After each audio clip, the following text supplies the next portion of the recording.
гэр бүлээрээ ер нь шинжлэх ухааны талдаа 3 үе яриа эрдэм номын тийм улсууд байгаамаа. Тийм байна. За одоо хоёлаа нөгөө хамгийн сонирхолтой үзэгчид ч бас сонирхоод байгаа. Яагаад энэ чинь Унган Улаанбаатарын улсууд гинтхэн хөдөө гараад явах болчихваа гэж. Тийм. Тэгээд энэ өөрсдөө бид нар ч гэсэн өөрсдөө айгүй том асуулт байхгүй тийм. Гэхдээ яагаад ингэ гараа явчихв. Тэгэл энэ он жилүүдэд дотор бас ингээл хоёлоо юуны төрөнд юу хэлэх вэ гэхээр одоо сайн ханы буян юм байна гэж л хэлье. Яагаад гэвэл эр хүний галзуу юм шиг тийм бодож сэтгэдэг юм болгон одоо та бидний толгойд байгаа штэ. Гинтхэн шийдвэр гаргаад за явнаа гэж явцдаг бол энэ гэхэд бидний амьдрал те бараг 50 хүрж явсан манай хүн ч айлын ганц охин одоо гэрт амьдрах үтгэл гадаа бийцч үзээгүй хүн тэгээд тэр ингэж олон жил гадна амьдарчаад 20 жил амьдарчаад тэгснэ гинтхэн нөхрийнхөө энэ сонин бодлыг дагаа явна гэдэг бол энэ бол яалтчгүй бас нэг монгол хүний бас нэг цанг те монгол эмэгтэй хүний бас нэг хатан ухаан байх гэж боддог. Тэгээд яг дорнотыг бид нар ягаад ингэ сонгосон гэхээр нэг алтан гурвалжин гэдэг үүднээсээ сонгож ийсэн. Ягаад гэвэл Хятад, Орос, Монгол гурав. Яг тэр гурвалжин тэр байдаг. Тэгээ бүгдээрээ бидний хувьд бол бас яах вэ гэхээр бүх тэр тухайн улсуудын хэл усыг сайн мэддэг. Одоо тэгэхээр альж хэлээр нь харьцсан хэл харьцах боломжтой гэж үзсэн. Бүр хөдөө гарна гэдэг нь яах вэ гэхээр хотод ирээд ажиллах гээд Америкт ажиллаж исэн юмнууд маань энэ дээрээ ажиллах гэхээр ажиллаж болдоггүй. Тэгэхээр энэ за энэ дэрэнд ажиллаж болохгүй байгаа юм чинь нэг бүсэн бүр хөдөө гарыг гэдэг. Тэгээ тухайн үед яг зур хотын иргэн тойрон бууж болох байсан оролцсон. Тэгэхэд л одоо энэ чинь 11 он гэтэл 150 км-ийн тойрогт одоо хөөргөл болсон байсан шүү дээ. Одоо юм газар байхгүй. Бүх юм ингээд хуваарлагдчихсан.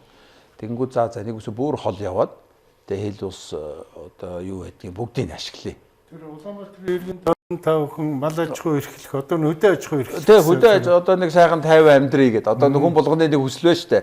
Нэг тань шиг гэдэг сайхан амьдрий гэж өнөөдөр хүмүүс ярьдаг. Тэгээд энэ за амьдрчээ тэгээ хүүхдүүд тээ зөө хийгээд за та ээж аав хоёр ингээд бас 30 үнэний фермтэй ингээд сайхан хүлэмжүүдтэй ингээд гоё. Өдөр ч одоо Америкээс ирж байгаа бүх юм бодцсон тооцоолцсон.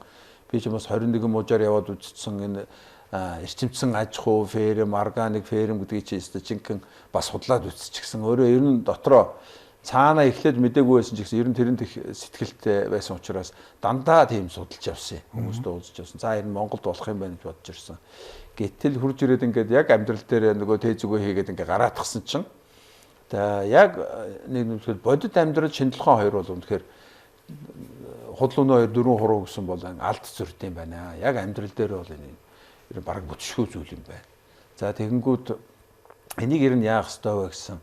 За яг тэгээ эхлээд мал авсан, мал аваад өсгөөд үзье гэж үзсэн. Тэр бол хурдан л өсдөг юм байна. За тэгээд монголчууд ч хэлдэг. Тэгээд хүссэн сайн хүнтэй бол мал их тогтдог, хурдан яадаг. За тэгээ худалдаад авах ч бас боломж байлаа. Гэхдээ аав маань юу гэж хэлсэн гэхээр одоо хүүхдүүд минь та нар ч одоо юу болж байна. Энэ их олон жил гадаад дотоод, энэ их олон хил устай, энэ их олон юм үзэж ирчээ та нар ч одоо 250 мянган өрх байна. Тэр нь 51-х нь бол нэг бол та нар ер нь яванда хизээг нэг цаад бурхан багш та нарыг эсгэх байх шүү. Эрдэм ном гэдгийг чинь тэгээ тэр болгон тэгээ сураад гүгээд ингээд аваад байдаг гэд бишээ. Харин тэрийг хадгалчаад тэрийг ашиглаагүй ингээд энэ явах хэвээр үедээ явах юм бол та нар бол чигээрээ тамд явна гэж ярьдаггүй. Тэгээ тийм учраас та нар наад мэдлэгээ ашигла. Харин энэ одоо мал аж ахуй, энэ байгаа энэ орчин дэлхий энийг заацыг та нар сайн судал. Монгол хүн гэдгээ үз. За ер нь тэгээд урд нь ер нь бодвол аав маань над тэгж хэлж яхахыг бодоход аавын ээж намайг өсгсөн. Тэр тэгж явхтаа л ер нь тэр амьдралд одоо туулсан 50 наснд явсан мэдээлэл чинь ингээд өдөр болго ингээд шар хууц шиг гардаг юм байлээ. Ингээд одоо тийм шүү, ийм шүү гэсэн. Тэгэл бид нар ер нь ингээд эргэлж буцалтгүй гэр бүлээрээ энэ хөдөө амьдрал. За тэгээд хүний хөгжил. Тэгэл соёл иргэншил гэдэг чинь нэг үг нь соёл иргэншил юм да. Тийм ээ. Заавалч одоо Монгол ч юм уу, Хятад ч юм уу, Орос гэж хэлэх боломжгүй учраас хүмүүний соёл иргэншил.